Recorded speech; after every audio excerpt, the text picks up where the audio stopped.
Friends, હું કલ્પના Patel from અશ્વમેઘ વિદ્યાલય કિલ્લા પારડી.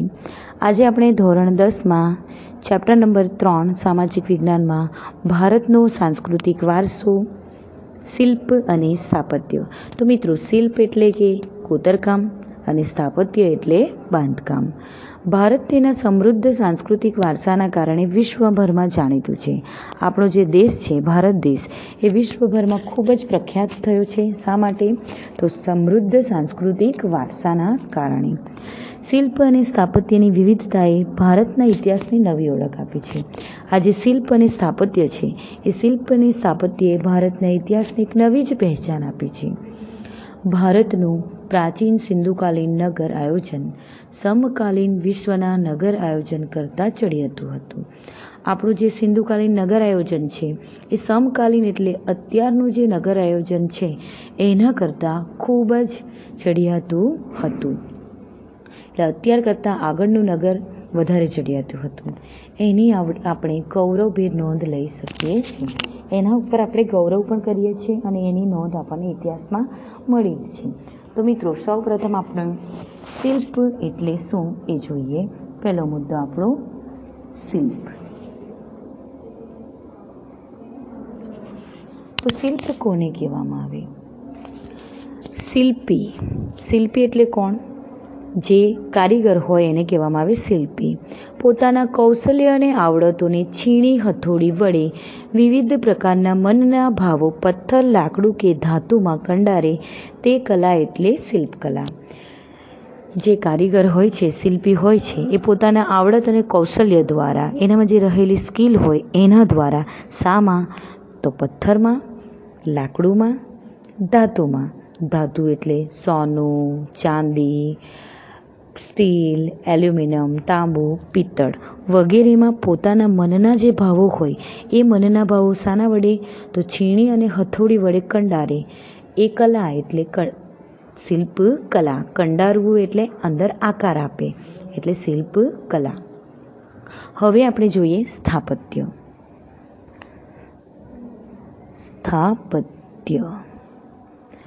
સ્થાપત્યનો સરળ અર્થ થાય છે બાંધકામ એવો. સ્થાપત્યનો સામાન્ય અર્થ શું થાય છે? બાંધકામ. સંસ્કૃત ભાષામાં સ્થાપત્ય માટે વાસ્તુ શબ્દ વપરાય છે. તો મિત્રો, અંડરલાઈન કરો અહીંયા આગળ. સંસ્કૃત ભાષામાં સ્થાપત્ય માટે વાસ્તુ શબ્દ વપરાય છે. તો આ આપણને VSQમાં આવી શકે. સંસ્કૃત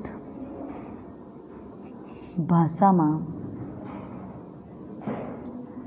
સ્થાપત્ય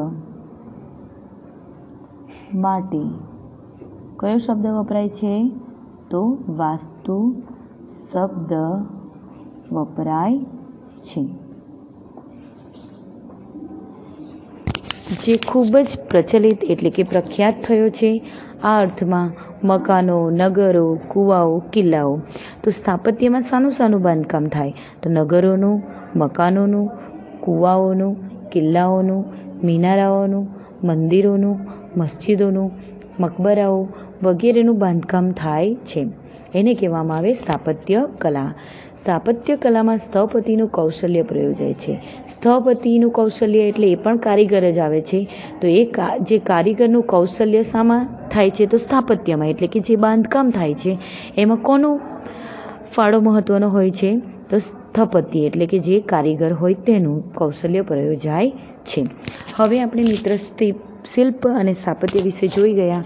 બંને ખાસ ધ્યાન રાખવાનું, VSQમાં પણ પૂછાઈ શકે કે સ્થાપત્ય એટલે શું અથવા શિલ્પકલા એટલે શું.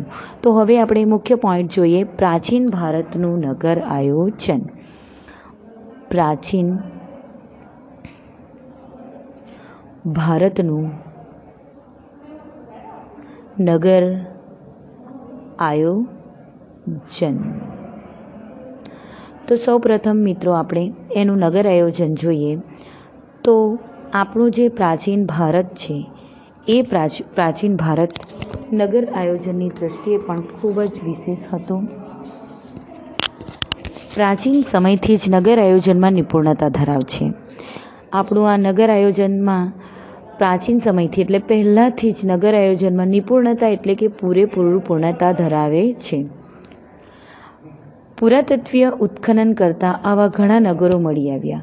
પુરાતત્વીય ઉત્ખનન એટલે જૂના પુરાણા જે બાંધકામો હોય એનું ઉત્ખનન એટલે ખોદકામ કરતાં આવા ઘણા નગરો મળી આવ્યા. આ નગરમાં મુખ્ય 3 વિભાગો પડે છે. 1. શાસક અધિકારીનો ગઢ. બીજું અન્ય અધિકારીનો આવાસો એટલે કે ઉપલું નગર. અને સામાન્ય નગર આવાસ ધરાવતું નગર એટલે કે નીચલું નગર. તો મિત્રો, પ્રાચીન ભારતના નગરમાં કેટલા નગર વિભાગો પાડવામાં આવ્યા? તો 3. 1, 2 અને 3. તો પહેલો કયો? તો શાસક અધિકારી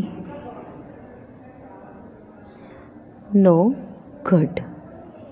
બીજું ઉપલું નગર. ત્રીજું નીચલું નગર.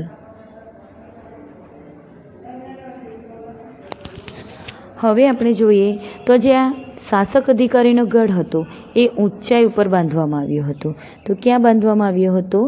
ઊંચાઈ ઉપર. જ્યારે ઉપલું નગર હતું એની રક્ષણાત્મક દિવાલોથી સુરક્ષિત હતી અને અહીં 2 થી 5 ઓરડાવાળા મકાનો મળી આવ્યા. તો કેટલા મકાનો મળી આવ્યા? 2 થી 5 ઓરડાવાળા મકાનો મળી આવ્યા. ઓરડાવાળા મકાનો. જ્યારે નીચલું જે નગર હતું એ નીચલું નગરો જે હતું એ કેવી રીતે બનાવવામાં આવેલું હતું? તો ઈંટોનું બનાવવામાં આવેલું હતું.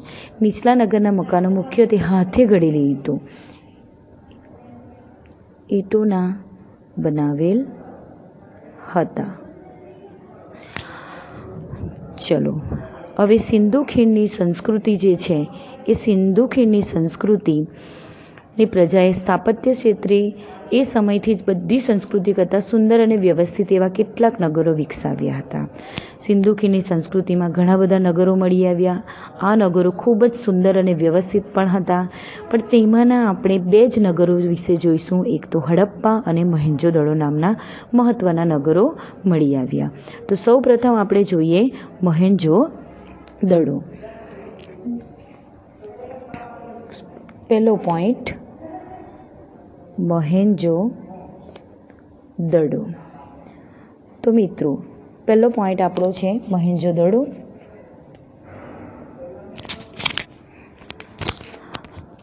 ઈસવીસન 1922માં સર જ્હોન માર્શલ અને કર્નલ મેકેના માર્ગદર્શન નીચે રખાલદાસ બેનર્જી અને દયારામ સિંહાની નામના ભારતીય પુરાતત્વવિદોએ આ મોહેંજો-દડોની શોધ કરી. તો મોહેંજો-દડોની સૌપ્રથમ શોધ ક્યારે કરી અને કોણે કરી? તો ક્યારે કરી?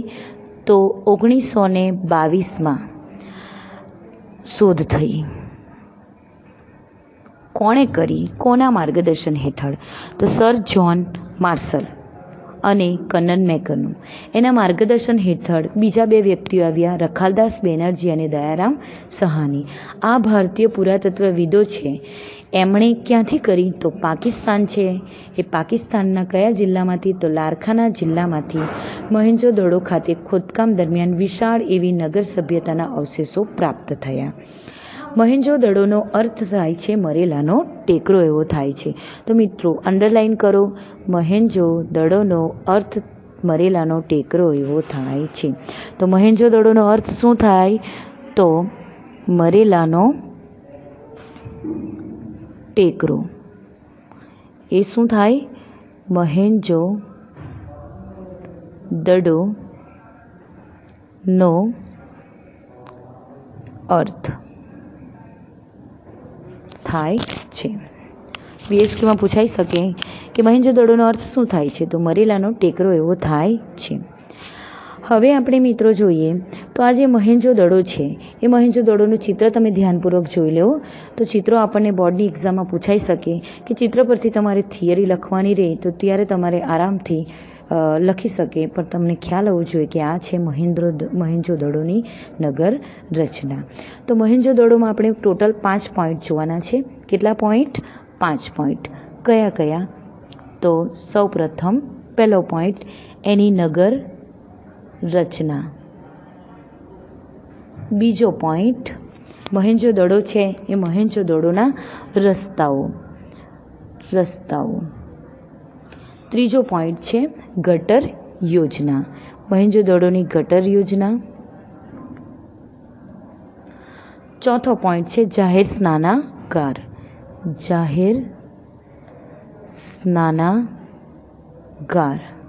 અને પાંચમો પોઈન્ટ જાહેર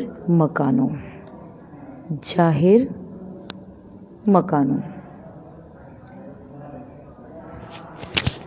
હવે આપણે સ્ટેપ બાય સ્ટેપ એક પોઈન્ટ જોઈએ.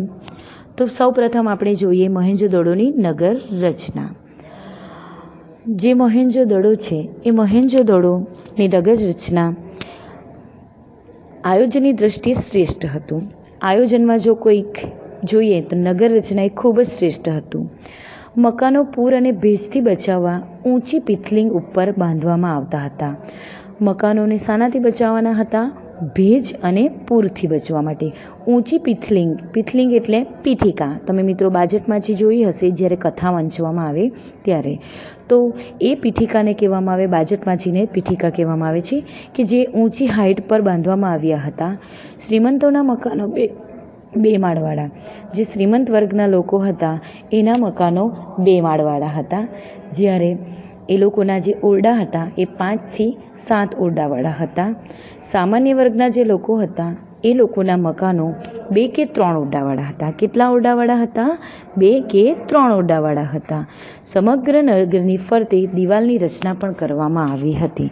જે સમગ્ર નગર હતું એ સમગ્ર નગરની ફરતે શેની રચના કરવામાં આવી હતી? દિવાલની રચના કરવામાં આવી હતી. દરવાજા જાહેર રસ્તાને બદલે ગલીમાં પડતા હતા. જે મોહેંજો-દડોના નગર રચનાના દરવાજા છે એ દરવાજા જાહેર રસ્તાને બદલે અંદર ગલીમાં પડતા હતા. અહીં દરેક મકાનમાં કોઠારો, રસોડું, સ્નાનાગૃહના અવશેષો મળ્યા છે. હવા ઉજાસ માટે બારી બારણાની વ્યવસ્થા હતી. આ જે નગર રચના હતી એ નગર રચનામાં જે રૂમો હતા એમાં હવા અને પ્રકાશ આવી શકે એવા બારી બારણાની વ્યવસ્થા કરવામાં આવી હતી. હવે આપણે બીજો પોઈન્ટ જોઈએ મોહેંજો-દડોના રસ્તાઓ. તો મિત્રો આ નગર રચનાનું વિશિષ્ટ લક્ષણ અહીં આવેલા રસ્તા છે. અહીં મોટે ભાગે 9.75 મીટર પહોળા રસ્તા હતા. અંડરલાઇન કરો કે અહીં કેટલા પહોળા રસ્તાઓ હતા. તો રસ્તા કેટલા પહોળા હતા? 9.75 મીટર પહોળા રસ્તા.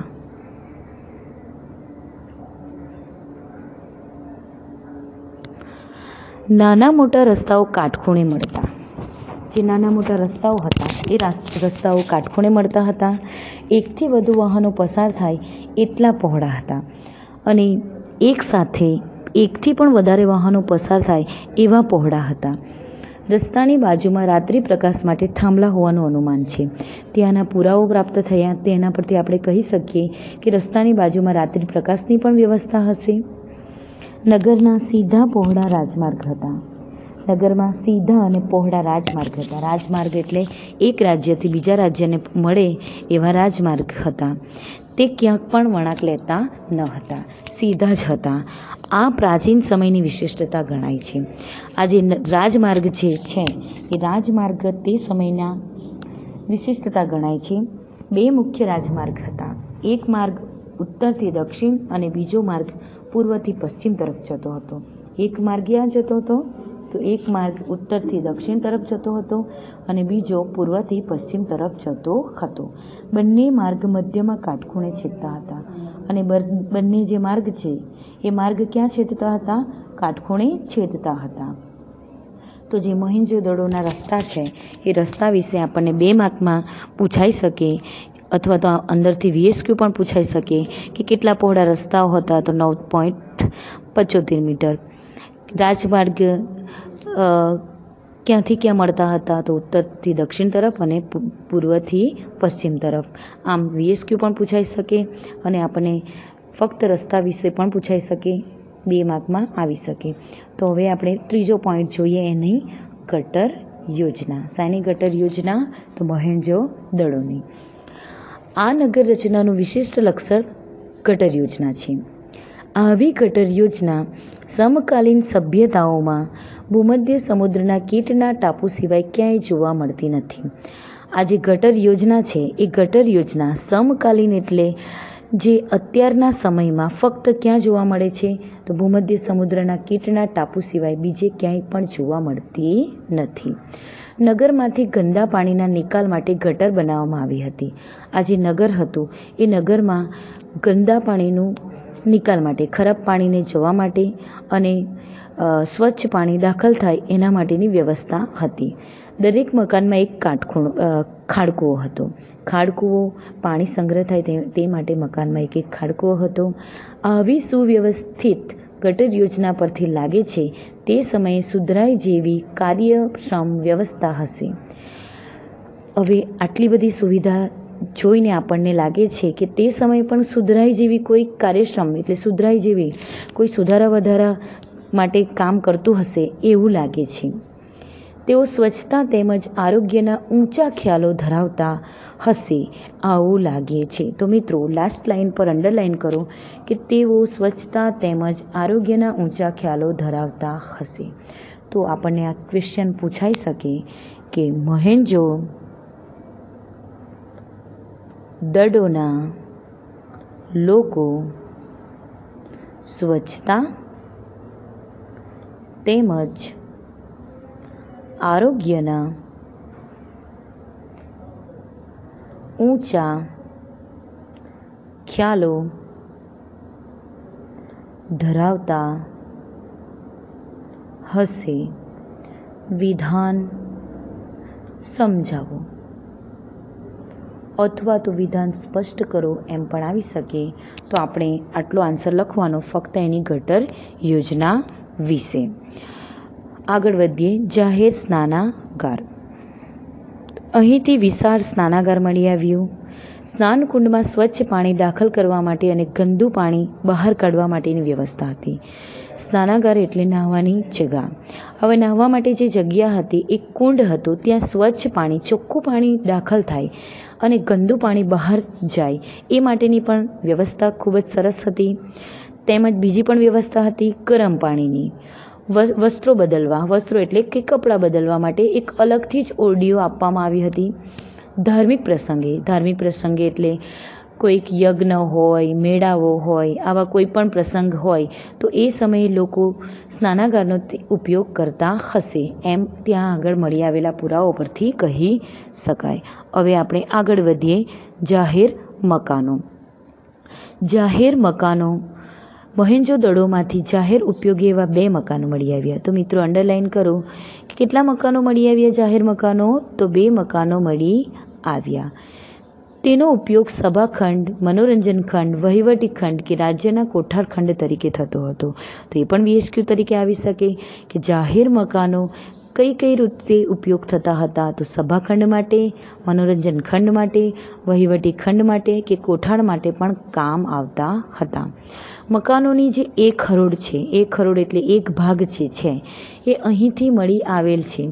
જે સૈનિકો માટેની બેરેક, સૈનિકો માટેની બેરેક એટલે સૈનિકોને રહેવાની જગ્યા તરીકે ઓળખાતી હતી. તો મિત્રો આમ આપણે મોહેંજો-દડો જે છે એ મોહેંજો-દડોના નગર રચના વિશે જોઈ ગયા. તો મોહેંજો-દડોની નગર રચનામાં શું હતું?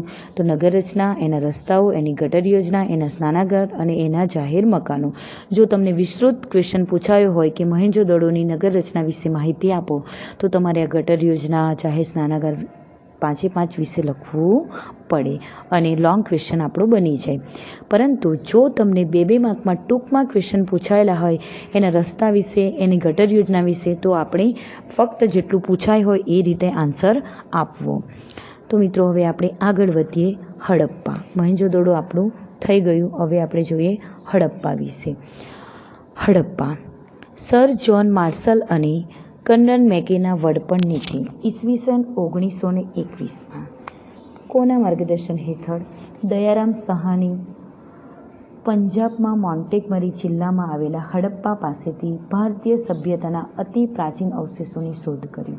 તો કોની સહાયથી? તો દયારામ સાહાનીની સહાયથી. ક્યારે? તો 1921માં. જે હડપ્પા છે એ હડપ્પાની શોધ ક્યારે થઈ? તો 1921માં શોધ થઈ. હિમાલય પ્રદેશમાં રોપર, ઉત્તર પ્રદેશમાં મેરઠ, જિલ્લામાં આલમગીરપુર, રાજસ્થાનમાં કાલીબંગન, ગુજરાતમાં ધોળકા, તાલુકામાં લોથલ, કચ્છમાં દેસળપુર, શિકારપુર, ધોળાવીરા અને સૌરાષ્ટ્રમાં લીંબડી પાસે, રંગપુર, ગોંડલ પાસે શ્રીનાથગઢ, મોરબી પાસે કુંતાસી, સોમનાથ વગેરે સ્થળેથી સિંધુ ખીણની સભ્યતાના અવશેષો પ્રાપ્ત થયા. તો મિત્રો, આપણને બોર્ડ એક્ઝામમાં અહીં જોડકા સ્વરૂપે પણ પૂછાઈ શકે. તો જોડકામાં આપણને શું આવે? તો જોડકામાં આપણને ફક્ત આ રાજસ્થાન, એ ક્યાં આવેલું? રાજસ્થાન. તો એ કાલીબંગન. જ્યારે ગુજરાત ધોળકા,